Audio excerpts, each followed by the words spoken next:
Saudaraku sekalian yang saya muliakan, kita hidup di atas muka bumi ini seperti gandum. Tahu gandum tak?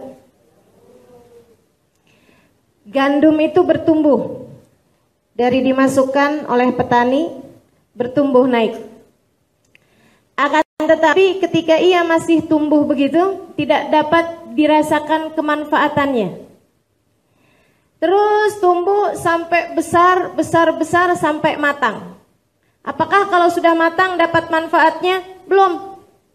Apakah kalau sudah matang bisa dinikmati? Belum. Saudariku sekalian yang saya muliakan, kita pun demikian. Berjalan menuju kepada Allah SWT di kehidupan dunia ini, bertumbuh secara fisik kita, secara akal kita, secara keimanan kita. Apakah ketika kita sudah dewasa, apakah ketika kita sudah matang, kita sudah akan bisa dirasakan kemanfaatannya yang disebut oleh Allah SWT dalam Al-Quran, wa ma khalaqtul jinna wal insa illa liya'budun. Tidaklah kami ciptakan bangsa jin dan manusia kecuali untuk beribadah. Apakah makna dari pengibadahan tersebut sudah layak untuk kita dapatkan ketika kita dewasa? Saudariku sekalian yang saya muliakan, yang disebutkan dalam hadisnya Nabi Muhammad, khairukum anfa'ukum linnas, sebaik-baik kalian adalah yang bermanfaat buat sesama. Apakah ketika kita sudah dewasa kemanfaatan tersebut dapat dinikmati?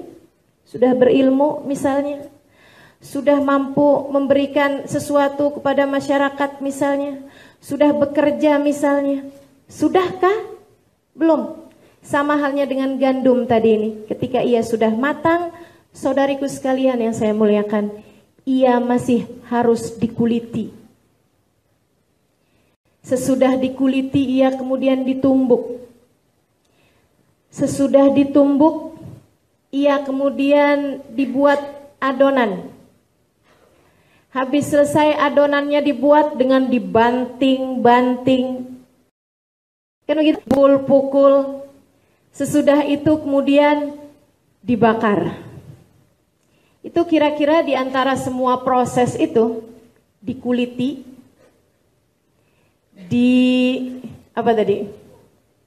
dipukul, dibanting, dibuat adonan, dihaluskan terlebih dahulu ya.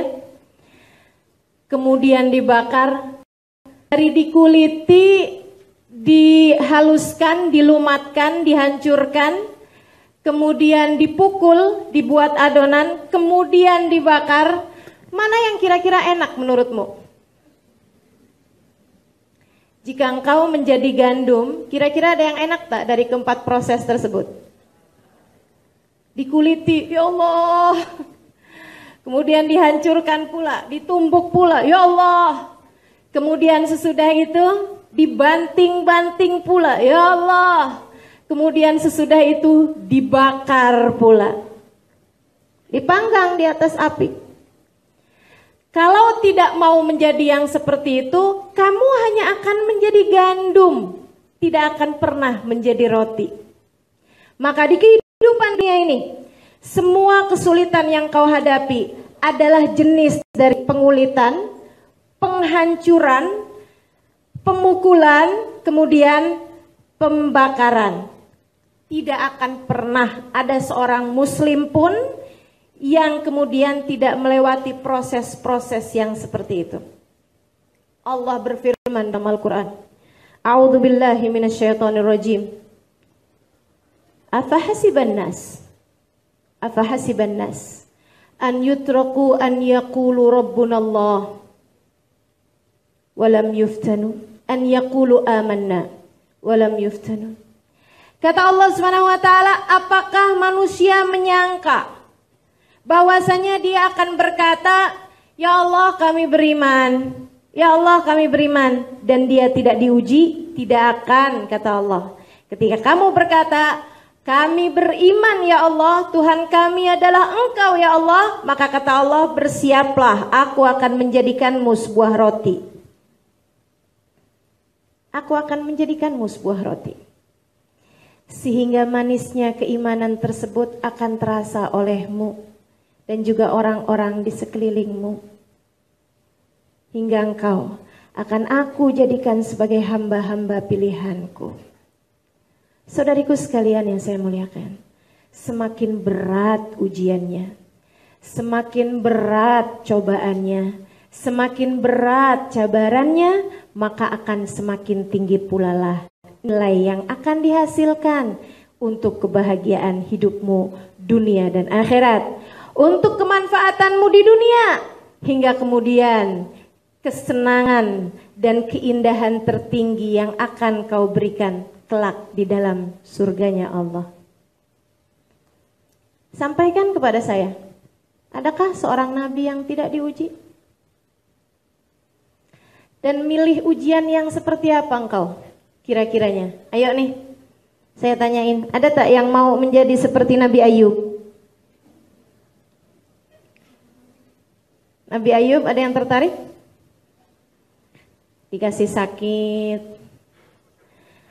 dikasih anaknya semua meninggal, istrinya semua meninggalkan, miskinan sampai gak punya apa-apa. Berakhir dengan kesakitan Nabi Ayub sampai dengan beliau tidak dapat pergi kemana-mana. Diasingkan kaumnya di dalam sebuah tempat. Tidak ada yang datang kepadanya kecuali seorang istri yang tetap setia padanya bersama segala keadaan-keadaannya. Saudaraku sekalian yang saya muliakan, ini di antara kisah nih ya, kalau kita baca kisahnya Nabi Ayub, kira-kira kita jadi yang mana selama ini?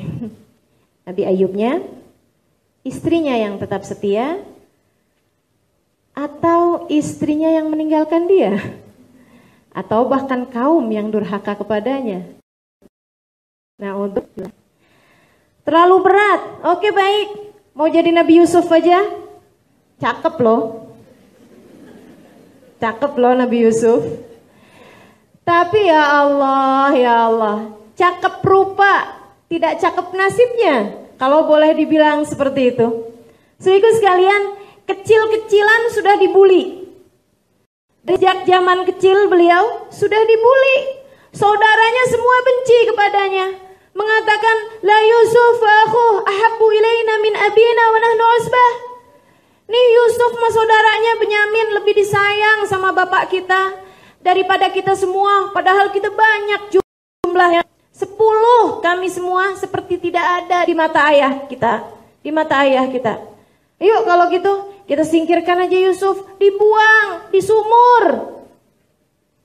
Gelap, terlunta-lunta, sesudah ditelanjangi sebelumnya sebab pakaiannya mau dibikin sebagai barang bukti kepada ayahnya. Akalahu dhi'b, kata mereka. Yusuf dimakan sama serigala. Mereka bawa sawwalat bihi bidamin kadhib. Mereka bawa kepada ayahnya baju Nabi Yusuf yang telah dilumuri dengan darah bohong. Maksudnya bukan darahnya Nabi Yusuf. Ayahnya pun ketika lihat tahu juga, bukan tes DNA sehingga kemudian tahu bahwa itu darahnya bukan Nabi Yusuf. Akan tetapi ayahnya faham, mana ada serigala makan Yusuf tanpa membuat tubuhnya, tanpa membuat bajunya terkoyak. Bal sawwadat lakum amra fasabrun jamil. Ini kalian udah buat-buat nih perkara, saya tahu itu, tapi sabar lebih baik, kata ayahnya. Saudaraku sekalian yang saya muliakan, penjara, habis di penjara dijual. Anak Nabi dijual kemudian. Ini dari jenis pengkulitan tadi ini, dari jenis penghancuran, penumbukan tadi ini yang saya sampaikan sebagai proses untuk menjadikan roti. Saudariku sekalian, sampai kemudian Nabi Yusuf dibeli oleh Imra'atul Aziz, sampai kemudian difitnah, sampai kemudian menjadi semacam barang dagangan. Diajak untuk berzina, Nabi Yusuf tidak mau, kemudian fitnahan terjadi di luar sana. Orang-orang bilang, ih istrinya Al-Aziz ya genitnya luar biasa. Masa budaknya saja dia godain, masa budaknya saja dia mauin. Ih mauan sama budak, auzubillah, amit-amit cabang bayi. Saudariku sekalian yang saya muliakan, istrinya kemudian, wah ini perempuan gak tahu nih. Baiklah kalau begitu, diundang ke party, pesta dia buat. Kemudian di saat mereka sedang bersama dengan buah-buahnya mereka, sedang dikasih sikin, dikasih pisau, Nabi Yusuf mereka pandang Nabi Yusuf sampai tak terasa telah membuat gores tangan-tangan mereka.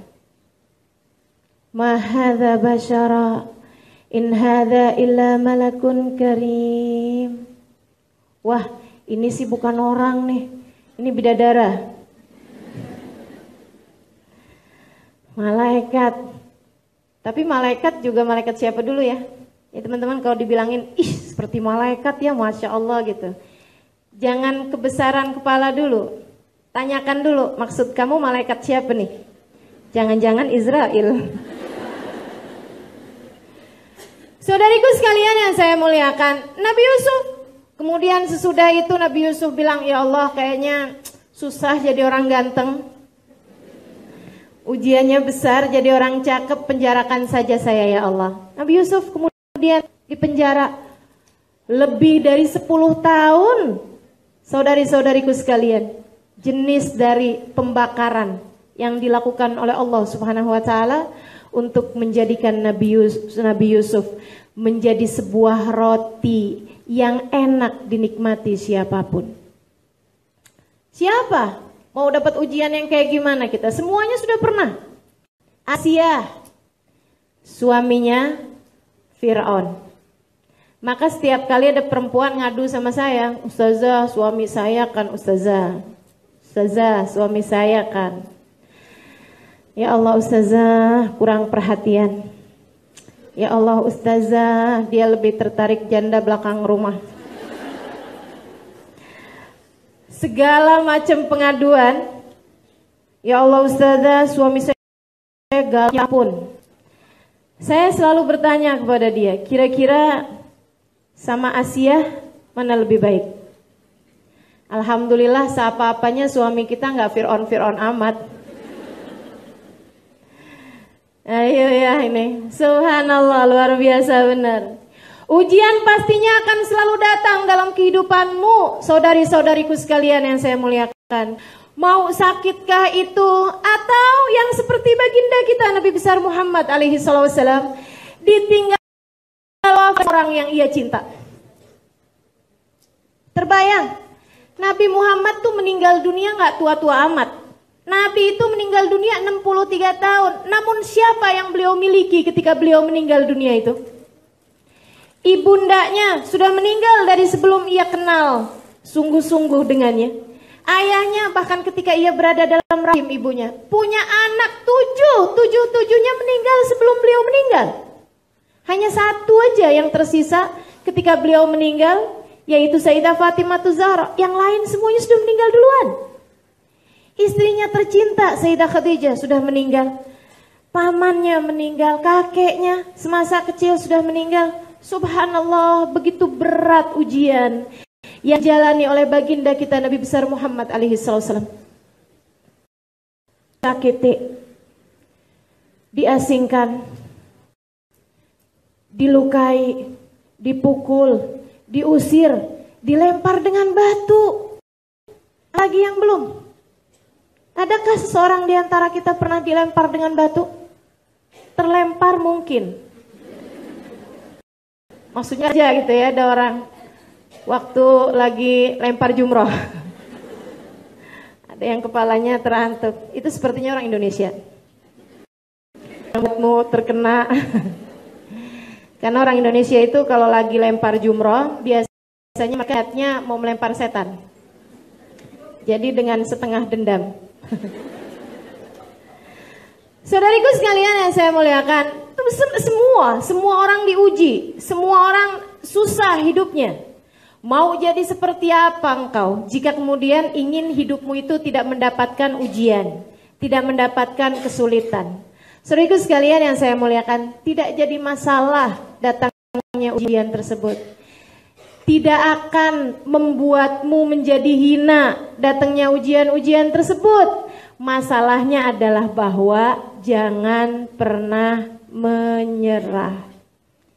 Sebab itu adalah cara Allah untuk menaikkanmu.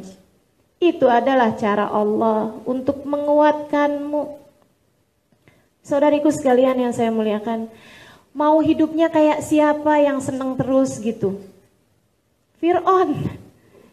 Fir'aun itu sepanjang hidup tidak pernah sakit. Bahkan flu sekalipun. Gatel-gatelan tuh tubuhnya nggak pernah. Jadi saya bayangkan Fir'aun sepanjang hidup nggak pernah garuk-garuk. Mau jadi seperti dia? Tidak, tentu saja.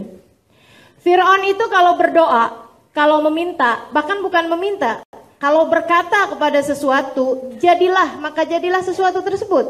Mau begitu? Tidak, tentu saja. Saudaraku sekalian yang saya muliakan, Nabi berdoa, belum tentu Allah segera ijabah.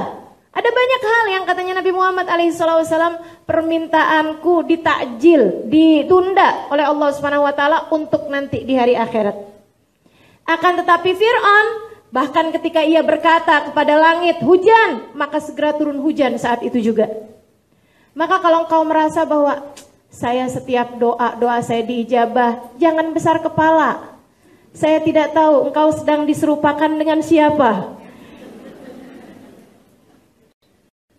Saudariku sekalian yang saya muliakan, katanya Nabi Muhammad alaihissalam dalam hadisnya, Innallaha idza ahabba abdan ibtalah. Innallaha idza ahabba abdan ibtalah. Allah apabila mencintai seorang hamba, ia akan menguji hamba tersebut, akan memberi cabaran padanya. Seseorang datang kepada Nabi Musa. Ya Musa, tubuhnya ringkih. Wajahnya kelihatan tidak tertidur beberapa hari. Air matanya selalu mengalir dengan mata yang begitu sembab. Ia datang kepada Nabi Musa dan berkata, Ya Musa, ya Nabi Allah Musa, is'al minallah an yu'ti dharrah min mahabbatih.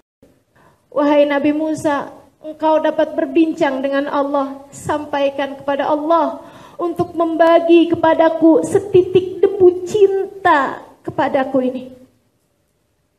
Untuk membagi kepadaku setitik debu cintanya. Kata Nabi Musa, baiklah, aku akan memintanya kepada Allah. Saat Nabi Musa berbincang dengan Allah Subhanahu wa taala, Nabi Musa kemudian menyampaikan pesan tersebut. Allah kemudian berkata, ya Musa, qad ajabtuka, aku telah mengijabah permintaanmu tersebut, permintaan orang itu. Nabi Musa pulang ke tempat ibadah, yaitu sebuah gua yang dimana orang tersebut selalu beribadah di dalamnya. Saat ia masuk, ia melihat tetesan darah. Saat ia masuk lagi ke mulut gua, ia melihat ada beberapa daging yang terkoyak.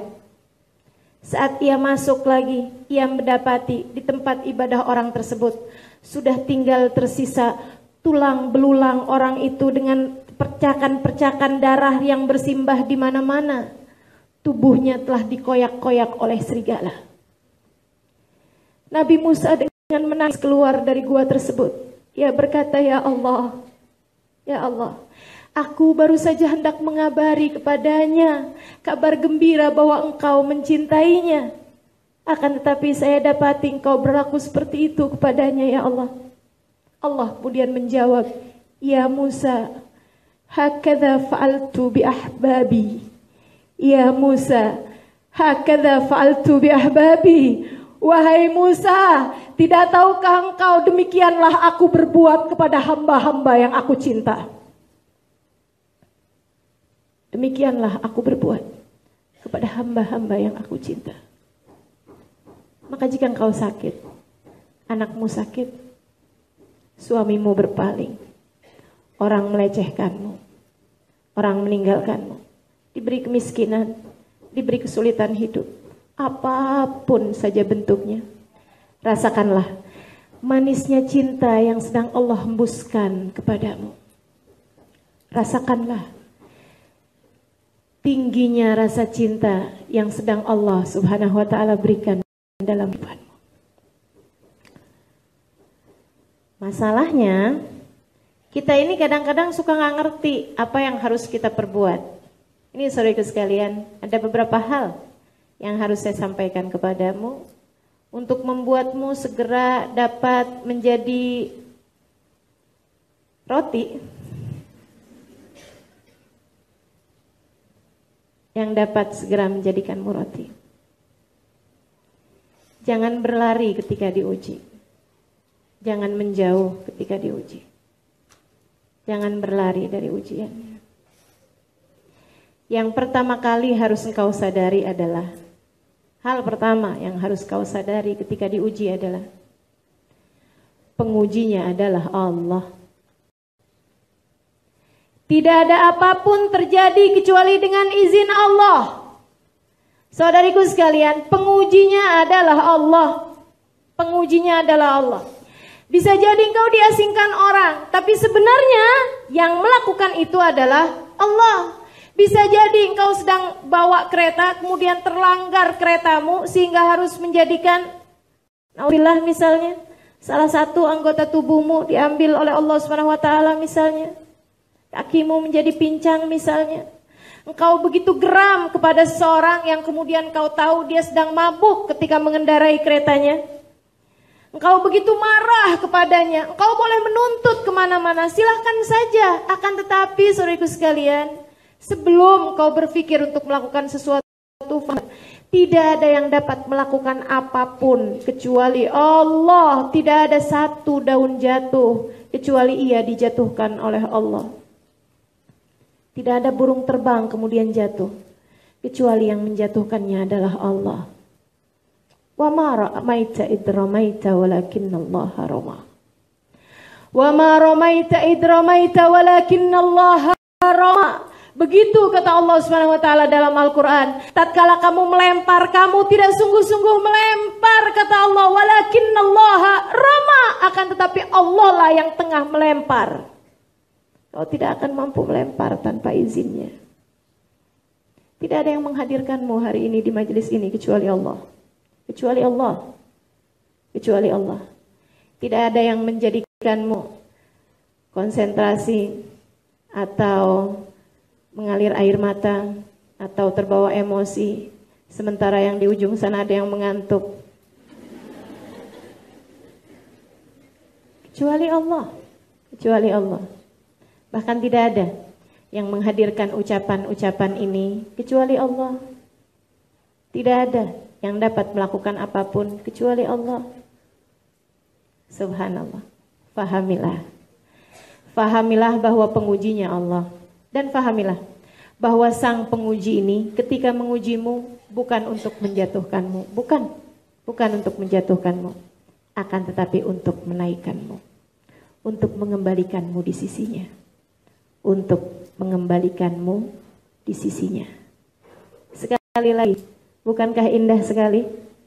Untuk mengembalikanmu di sisinya. Saudariku sekalian yang saya muliakan, kalau yang ujinya Allah kan enak banget ini ya. Jadinya cabaran-cabaran, ujian apapun yang terjadi itu seperti pil pahit. Ketika anak kita sakit, wah kepalanya sedang berat sekali, dianya kemudian badannya meriang, kedinginan, berapa menit kemudian kepanasan. Kita tahu ini sedang flu anak kita, tapi kemudian kita lagi jalan sama dia menuju ke rumah sakit, dia kemudian ngelihat ada orang jualan es krim. Dia mau beli es krim itu. Dia mau cari kesenangannya dia. Tapi engkau sebagai seorang ibu, bagaimana menurutmu jika si ibu ini kemudian memberikan aja, oh kamu mau es krim nak? Boleh, yuk silahkan. Bagaimana menurutmu? Sayang atau tak sayang? Tak sayang. Ibu yang sayang kepada anaknya akan melarangnya dari es krim untuk kemudian jangan nak, jangan. Kalau perlu begitu dia makan es krimnya kita ambil, kita paksa, kita lempar. Sang anak menangis, akan tetapi kita tetap tarik aja anak kita bawa ke dokter. Sampai di dokter, kemudian dokter memberikan kepadanya pil-pil yang pahit. Wow, tambah nangis. Dia kemudian bisa jadi memukul-mukul kita sambil bilang, mama tidak sayang sama saya, mama tidak sayang sama saya. Oh, nangis, dia kejat. Saudari kalian yang saya muliakan, itu yang sering kali kita lakukan. Itu yang sering kali kita lakukan ketika Allah tengah menguji kita. Ada begitu banyak orang yang setiap kali dikasih ujian dia malah nanya kayak begini, ya Allah dosa apa saya? Ya Allah saya udah sholat padahal. Ya Allah saya padahal udah puasa Senin Kamis. Kenapa nih suami saya nih masih berpaling hati juga dari saya? Kenapa dia masih begitu? Ya Allah kenapa saya ini? Saya sudah sholat, saya sudah ibadah, tapi Engkau beri kepada saya penyakit seperti ini. Kenapa ya Allah?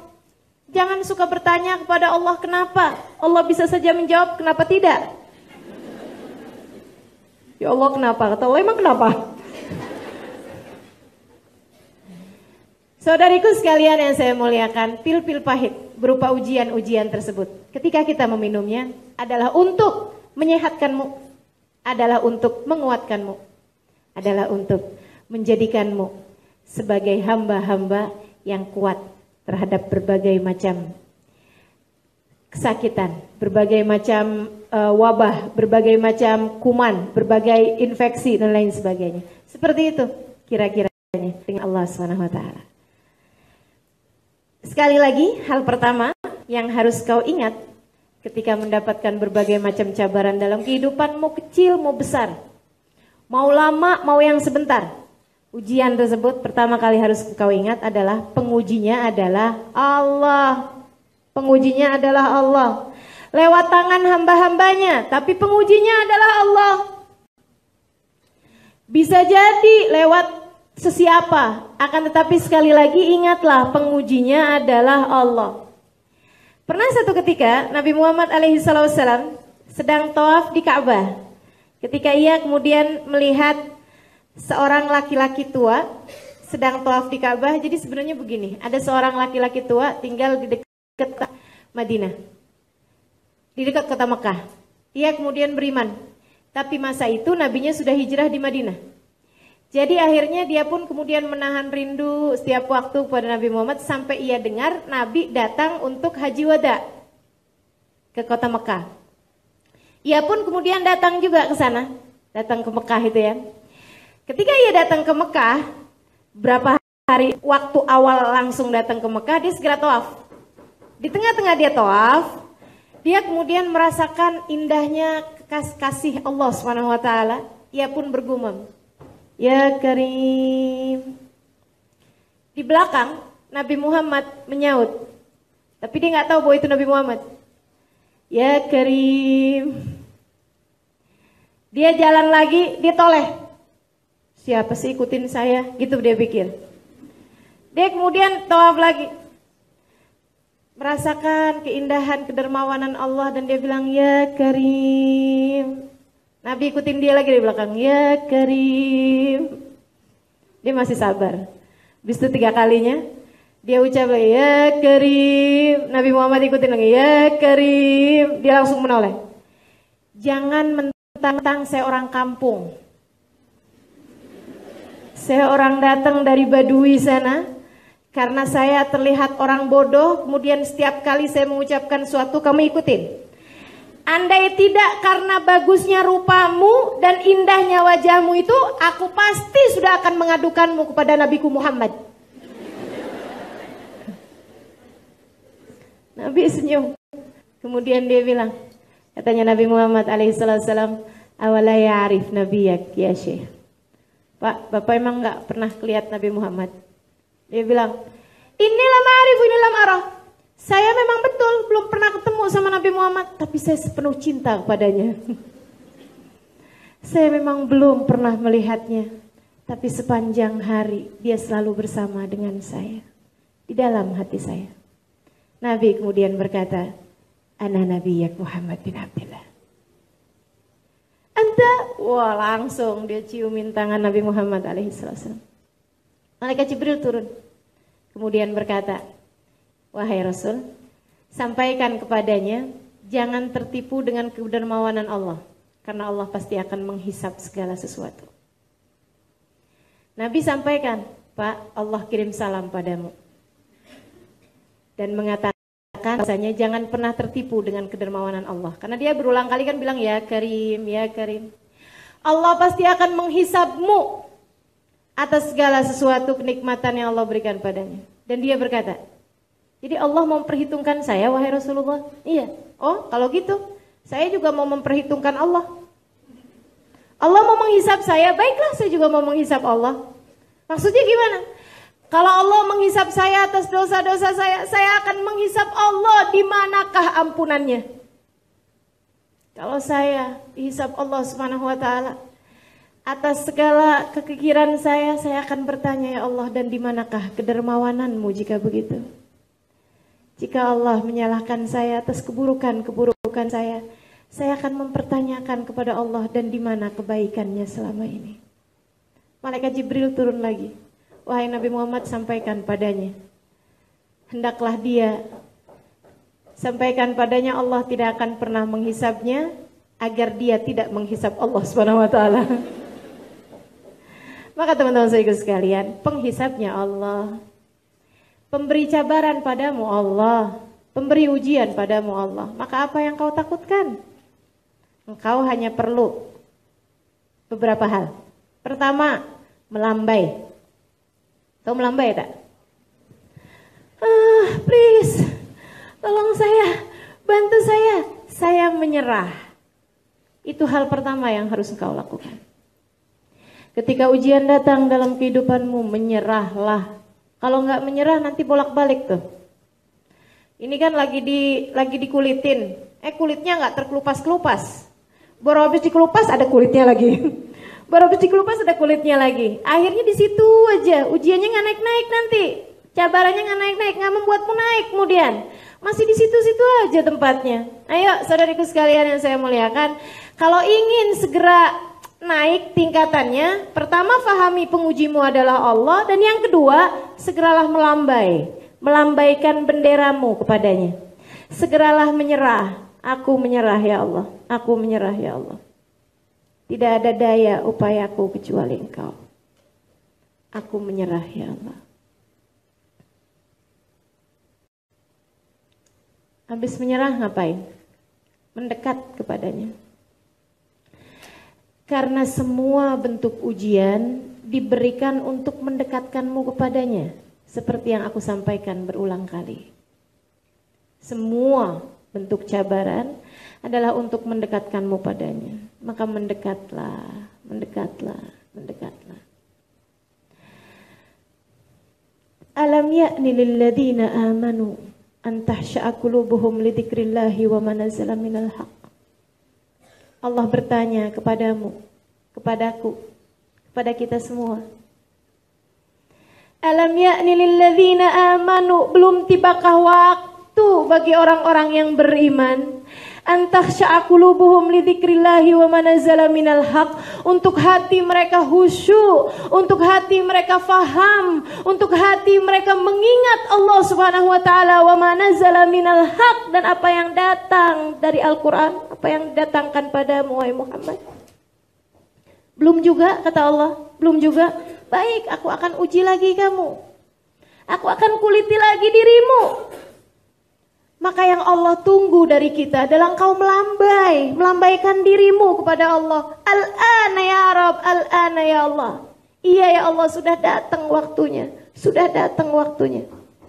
Fudail bin Iyad, saudariku sekalian yang saya muliakan.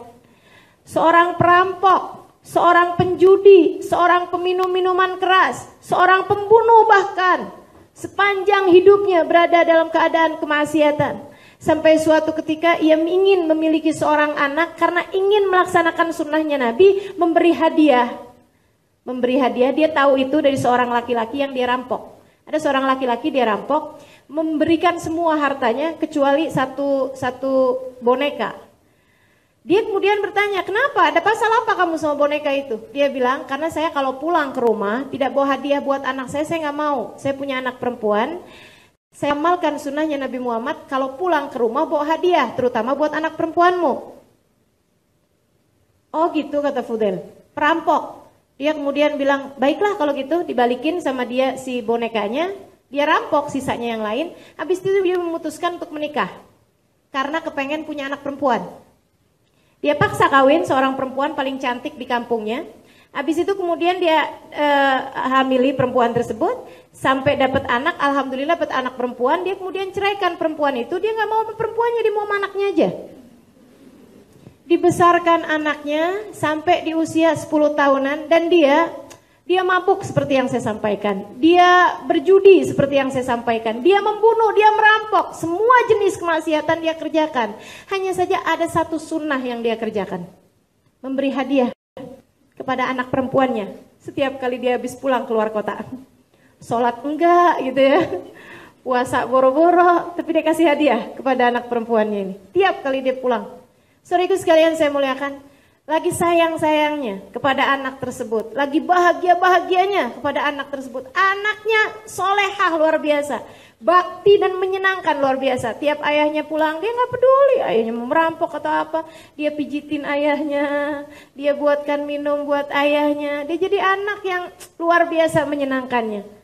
Lagi kayak begitu keadaannya. Allah bikin anaknya meninggal dunia. Karena Allah hendak mendekatkan orang ini kepada Allah SWT. Karena Allah hendak mendekatkannya sekali lagi. Marahnya Fudail luar biasa. Luar biasa.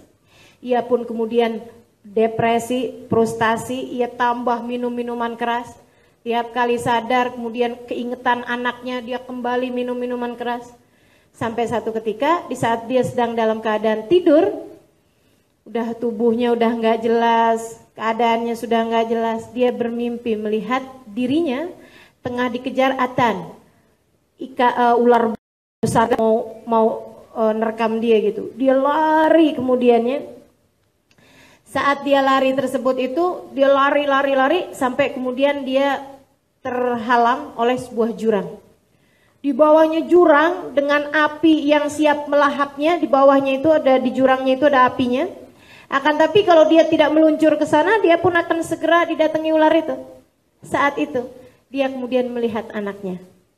Ayah, apa kabar? Dia menoleh. Anakku. Dia bilang, ya, ayah jangan gitu ya. Ayah tahu tak siapa yang kejar ayah? Dia bilang, siapa itu? Itu adalah dosa-dosa ayah. Ayah tahu tak itu apa? Apa itu? Itu api neraka. Ayah jika tidak segera membebaskan diri dari kejaran dari dosa-dosa ayah, maka ayah akan terjerumus ke sana. Dan saya nggak mau ya. Ayah tahu tak? Saya ada baca dalam Al-Quran firman Allah Subhanahu Wa Taala. Alam ya'ni lilladzina amanu an tahsha'a qulubuhum lidzikrillahi wa ma nazzala minal haqq. Belum tibakah waktu bagi orang yang beriman untuk kembali hanya kepada Allah Subhanahu wa Ta'ala, hatinya dengan apa yang diturunkan dari Al-Quran. Belum tibakah waktu bagimu ayah untuk kembali kepada Allah. Ayahnya kemudian terkejut, dia kemudian terbangun, dan di saat bangunnya tersebut dia mendengar suara lantunan ayat yang sama dibaca oleh tetangganya dengan suara yang sangat merdu. Alam ya'ni lilladzina amanu an tasha'a qulubuhum lidzikrillahi wa ma nazzala minal haqq.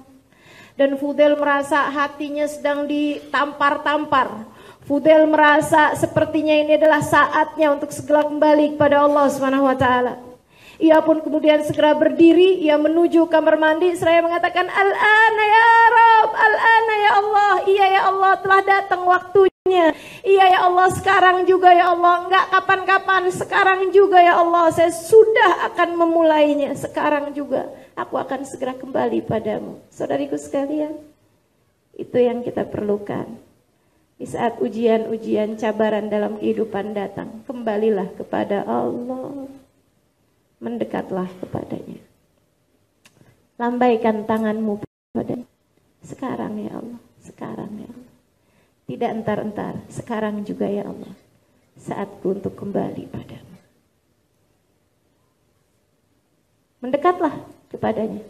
Mendekatlah. Cari di antara syariat agama Allah mana yang masih kamu langgar, tinggalkan. Cari di antara semua ajaran agama Allah Subhanahu wa taala mana yang belum terlaksana, laksanakan. Oh mungkin menutup auratmu belum bagus. Oh mungkin sikapmu terhadap suami belum rapi. Oh mungkin ada hal-hal yang masih Allah tidak suka dalam diri saya. Perbaiki itu kemudian. Perbaiki itu. Mendekat kepada Allah Subhanahu wa taala, kemudian perbaiki diri. Introspeksi.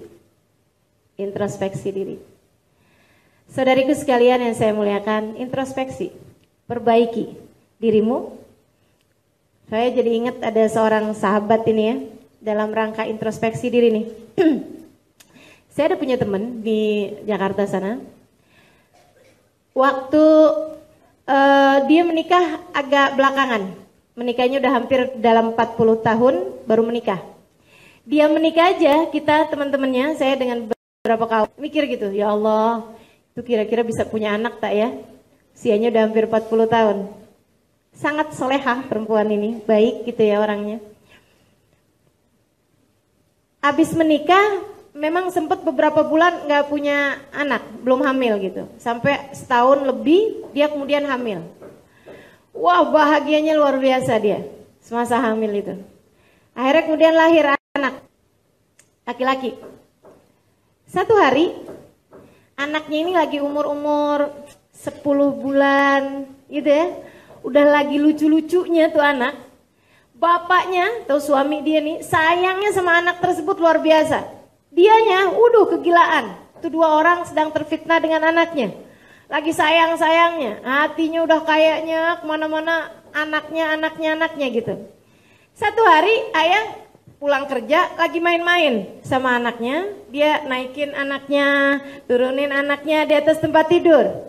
Ketika kemudian entah apa yang terjadi karena terkejut dengan suara handphone atau apa yang berbunyi, dia kemudian lempar anaknya dan ketika jatuh anaknya tersebut tidak sempat dia pegang, tertabrak, terantuk pinggiran tempat tidur. Anak kemudian muntah, dia bawa ke rumah sakit, 2 hari kemudian meninggal dunia. Meninggal dunia. Saudariku sekalian yang saya muliakan, kami para sahabat teman-temannya dengernya, ya Allah, itu dia ya, pil-pil pahit yang Allah berikan dalam kehidupan manusia. Begitu banyak macam-macam ujian yang Allah berikan ini. Subhanallah, luar biasa benar. Dan terkadang kepada beberapa orang pahitnya luar biasa. Kayaknya kalau kita nih udah agak ada pemanis-pemanisnya lah ya. Alhamdulillah. Saya begitu dengar, ya Allah, kesiannya dia, kesiannya gitu. Kami sempat takziah, saya tanyakan, gimana nih sekarang? Terus dia bilang begini, iya Ustazah, gimana ya Ustazah, doakan aja lah. Dia bilang, suami saya sekarang pindah ke apartemen. Dia bilang saya kesini, kami nggak berpisah, cuman maksudnya gini, saya setiap kali ngelihat suami saya sedih. Saya tahu betapa dia sangat sayang kepada anaknya, saya sedih atas kecerobohannya, saya marah gitu. Tapi bukankah semuanya Allah yang tentukan? Cuman kesedihan itu tuh Ustazah yang belum hilang. Dan suami saya juga seperti itu, tiap melihat saya, kesedihan yang luar biasa ditambah penyesalan yang luar biasa. Jadi kami memutuskan untuk saat-saat ini kami tidak bersama. Saya pesankan kepada dia beberapa pesan, kemudian sudah itu dapat beberapa bulan kemudian saya dengar dia sudah kembali rujuk. Maksudnya tinggal kembali bersama dengan suaminya. Saya tanya, kenapa? Saya bilang. Dia jawab begini. Saya bilang ceritanya gimana tuh awal kali tinggal bersama. Dia bilang saya datengin dia ke apartemennya. Saya bawakan makanan-makanan kesukaan dia. Saya ketuk pintu. Dia buka dengan raut muka yang kesedihan dan keterkejutan juga karena nggak menyangka. Terus saya bilang begini. Terus dia bilang begini. Maafkan saya. Saya bilang sama dia, yuk kita tinggal bareng aja lagi. Kita berdua sudah kehilangan anak. Saya tidak mau lagi kehilangan orang yang saya cintai yang lainnya. Selain daripada anak kita itu. Duanya kemudian berpelukan lama dan kemudian tinggal bersama-sama lagi. Dia bilang, saya tahu Ustazah, dia orang yang sangat baik hatinya. Dan kan Ustazah yang ngajarin, tidak ada sesuatu terjadi kecuali dengan izin Allah. Allah sudah menentukan segala sesuatunya. Biarkan. Kami memang kehilangan anak. Mau kami tangisin, mau kami apain juga yang meninggal tidak akan kembali lagi. Maka ya sudahlah. Kami serahkan ia kepada Allah. Barangkali di sisi Allah dia jauh lebih bahagia. Dan kami pun tidak ingin kehilangan kebahagiaan kami berdua. Keduanya kemudian bersama-sama. Dan saya bantu dengan doa terhadap orang tua. Allah gantikan ia dengan yang lebih baik daripada anaknya yang meninggal dunia tersebut. Subhanallah, subhanallah, kabarnya malahan nggak ada rencana apa-apa, tahu-tahu hamil. Di usia yang 40 itu ya, udah hampir 45-an barangkali. Hamil kemudian, dan anaknya sekarang sudah agak besar-besaran gitu, sudah sekolah. Ternyata saya sudah tua. Saudaraku sekalian yang saya muliakan, introspeksi diri. Mendekat pada Allah Subhanahu wa taala. Maafkan. Maafkan. Tidak ada yang ingin melakukan sesuatu yang buruk, dan kalaupun ada seseorang melakukan sesuatu yang buruk, tidak ada sesuatu terjadi kecuali dengan izin Allah. Kepadamu ia adalah pil-pil pahit yang kau harus meminumnya untuk menyehatkan dirimu. Insya Allah. Hal terakhir yang akan saya sampaikan kepadamu adalah untuk dua lagi ya. Hal yang berikutnya yang saya ingin sampaikan padamu adalah husnuzon. Husnuzon. Berbaik sangka. Selalulah berbaik sangka pada Allah Subhanahu wa taala. Jangan menyerah. Allah masih akan membuka untukmu pintu-pintunya.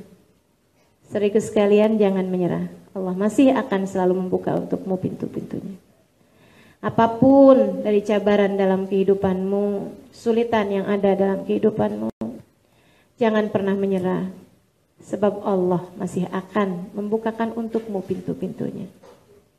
Yang terakhir, titipkan segala sesuatu kepada Allah.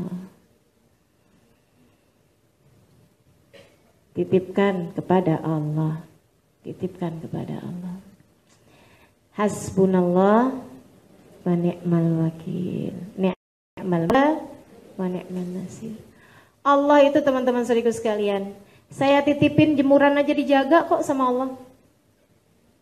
Saya pernah satu ketika semasa di Hadramut, saya sebagai anak kos, anak tinggal sendiri, kebanyakan memang seperti ini ya, pemalas. Baju kalau belum semua kotor belum dicuci. Jadi satu hari baju saya semua udah kotor, kemudian saya cuci lah baju tersebut itu. Saya kemudian berangkat pergi ngaji, pergi majelis. Semasa saya berangkat pergi majelis, sebelum saya berangkat pergi majelis, semasa saya sedang menjemur pakaian saya lihat ada angin besarnya luar biasa. Dari angin kalau di negeri Arab tuh suka kelihatan, badai-badai itu suka kelihatan tuh. Wah ini akan badai besar nih gitu. Jadi saya begitu lihatnya kemudian yang, wah ini bakalan ada angin besar nih kelihatannya nih. Saya bingung. Karena kalau misalnya saya turunkan jemuran itu, saya pulang nanti tak punya baju bersih.